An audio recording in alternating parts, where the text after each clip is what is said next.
ஒப்பிட்டு பார்க்கும் சோதனை என்ற புத்தகத்தின் 10வது கதாபாத்திரங்கள் பேதுருவும் பவுலும். கலாத்தியர் 2ஆம் அதிகாரத்தில் உபதேச ரீதியில் பேதுருவுக்கும் பவுலுக்கும் இடையே ஏற்பட்ட கருத்து வேறுபாடு சம்பவத்தில் என்ன நடந்தது? ஒப்பிட்டு பார்த்தால் பவுல் என்பவர் புதிதாக வந்தவர், பேதுருக்கு பின் வந்தவர். இவர் ஆதிகால சபையை துன்புறுத்தியவராகவும் காணப்பட்டார். அதே சமயம் பேதுருவுக்கோ பரலோகத்தின் கதவை திறப்பதற்கான திறவுகோள்கள் கொடுக்கப்பட்டன.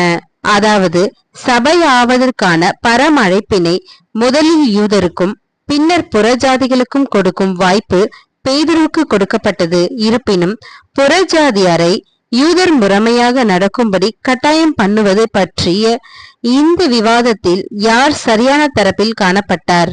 ஆம், பவுலே சரியாக காணப்பட்டார். இது 2 அப்போஸ்தலர்களுக்கு இடையேயான ஒரு உபதேச ரீதியான வாதமாக இருந்தது. மேலும் பேதுருவுக்கு பின் புதிதாக வந்தவராகிய பவுல்தான் இங்கு சரியாக சொன்னார்.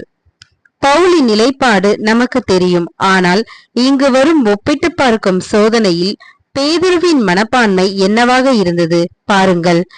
பேதுரு தன்னுடைய நிருபத்தில் 2 பேதுரு 3ஆம் அதிகாரம் 15ஆம் வசனம் மற்றும் 16ஆம் ஆகிய வசனங்களில் பவுல் அவருடைய நிருபங்களில் ஆழமான விஷயங்களை எழுதியிருப்பதையும், அவர் சொன்னவைகளில் சில மிகவும் ஆழமான காரியங்கள் என்பதால் அவைகள் அறிகிறதுக்கு அரிதாய் இருக்கிறது என்பதையும் தாழ்மையுடன் ஒப்புக்கொண்டு, நமக்கு பிரியமான சகோதரனாகிய பவுல் என்று பேதுரு எழுதியிருப்பது உங்களுக்கு நினைவிருக்கலாம். பேதுரு பவுலின் உபதேச ரீதியிலான திறன்களையும் நுண்ணறிவுகளையும் அங்கீகரிக்கின்றார். சரியான நேரத்தில் பேதுரு அந்த ஒப்பிட்டு பார்க்கும் சோதனையை வெற்றிகரமாக கடந்து சென்றார். ஆமீன்.